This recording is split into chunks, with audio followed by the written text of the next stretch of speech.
પાઠ 6 છેલ્લું 11મું ઉપસંહાર।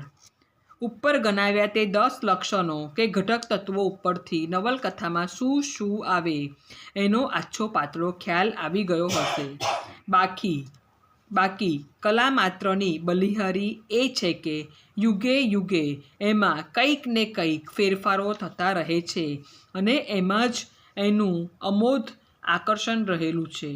કલાક્ષેત્રે કોઈ ચુસ્ત ફોર્મ્યુલા હોતી નથી, એટલે જ આ સ્વરૂપનો કસબ તો સતત વિકસતો રહેલો જોવા મળે છે। જીવનભર આ કસબનો અભ્યાસ કરીએ તોય જાણે કે કશુંક ઊણું અધૂરું રહી જતું લાગે।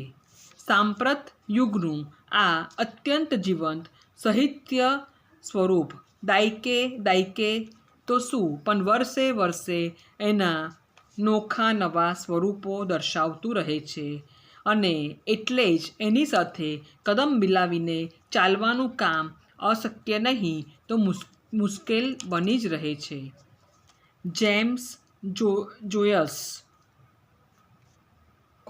Virginia Woolf, D.H. Lawrence, William Faulkner, Franz Kafka, Marcel Proust, Thomas Mann જેવા સર્જકોએ નવલકથાના સ્વરૂપને ખૂબ વડોટી જોઈને એની અંતઃક્ષમતા ચકાસવાના ગંભીર પ્રયાસો કર્યા છે।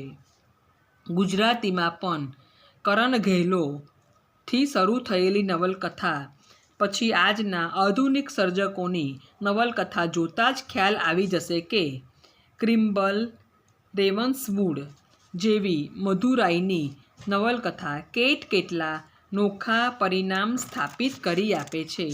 આ સાથે પ્રશ્ન 1 પૂરો।